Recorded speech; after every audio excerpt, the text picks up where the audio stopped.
হাজার হাজার কোটি টাকা পাওয়া যায় ছাত্রলীগ নেতাদের কাছে। জেলা পর্যায়ের ফরিদপুরের ছাত্রলীগ নেতার কাছে পাওয়া যায় ৩,০০০ কোটি টাকা। আর বেগম খালেদা জিয়াকে ২ কোটি টাকার একটা ভুয়া অজুহাত তুলে তাকে কারাদণ্ড দেওয়া হয়েছে এবং কি নির্যাতনটা করা হয়েছে আপনারা দেখেন। বাংলাদেশের মানুষ সাক্ষী।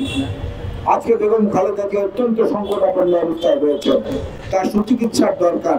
বারবার সবচেয়ে বেশি বেআইনি কথা বলা এই সরকারের সাবেক আইনমন্ত্রী বারবার বলেছেন আইনগতভাবে কোনো সুযোগ নেই। তাহলে ডক্টর মোহাম্মদ ইউনূসের নেতৃত্বের সরকার সেই সুযোগ কি করে দিল? কি করে তাকে মুক্ত করে দিল? কি করে বেগম খালেদা জিয়ার ব্যাংকে জব্দ করা ব্যাংক হিসাব আবার খুলে দিল? অর্থাৎ বেআইনি ভাবে আওয়ামী লীগ এগুলো বন্ধ করেছিল আদালতকে ব্যবহার করে। যারা যেখানে যেভাবে মানুষের আক্রোশের শিকার হচ্ছেন, আমরা এটা কখনোই সমর্থন করি না, পছন্দ করি না।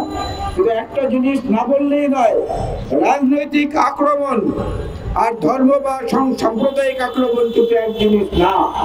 2009 থেকে 2024 পর্যন্ত আওয়ামী লীগের পক্ষ থেকে কোন নেতা যদি সেই এলাকায় মানুষের উপর অবর্ণনীয় জুলুম অত্যাচার করে থাকেন, তার নাম যদি সুকান্ত হয়, তার নাম যদি মধু হয়, তার নাম যদি অন্য কোনো হিন্দু নামের হয়, তাহলে বুঝতে হবে রাজনৈতিক আক্রোশের কারণে তিনি আবার তার সেই অতীতের কুকর্মের প্রতিফল তাকে কেউ না কেউ দিয়েছে।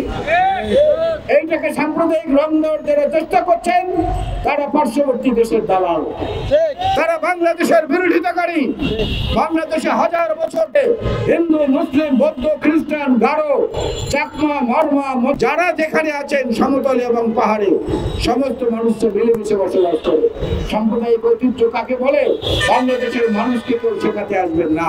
জয়নুল আবেদিন ফারুকের উপর যে জঘন্য আক্রমণ করা হয়েছে, এখন অব্দি তিনি স্বাভাবিকভাবে চলাচল করতে পারেন না। তার পায়ের, তার কোমরের, তার শরীরের বিভিন্ন অংশ যতদিন বেঁচে থাকবেন এই ঘর তাকে বয়ে বেড়াতে হবে। আজকে সেই হারুন, সেই বিপ্লবরা কোথায়? আমরা তাদেরকে প্রকাশ্যে দেখতে চাই, আমরা তাদেরকে গ্রেফতার অবস্থায় দেখতে চাই। জয়নুল আবেদিন ফারুক মামলা করেছেন, এজন্য তাকে ধন্যবাদ। ফৌজদারি মামলা কখনো তামাদি হয় না, 100 বছর পরেও হয় না। যদি তামাদি হতো, শেখ মুজিবের হত্যাকাণ্ডের বিচার শেখ হাসিনা করতে পারতো না। সুতরাং এদেরকে বিচার করতে হবে।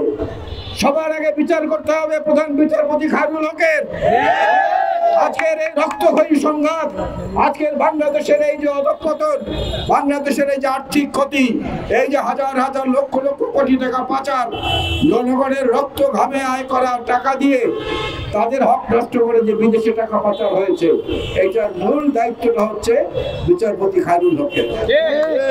আজকে কোথায় দুদকের সে আইনজীবী মোশাররফ হোসেন কাজল বেগম খালেদা জিয়ার বিরুদ্ধে যিনি আদালতে দাঁড়িয়ে যাচ্ছে তাই ভাষায় আর্গুমেন্ট করেছেন, আজকে কোথায় দুদকের আইনজীবী খুরশিদ আলম উচ্চ আদালতে তিনি করতেন? আজকে শেখ রেহানার নামে কেন এখন পর্যন্ত একটি মামলাও হচ্ছে না?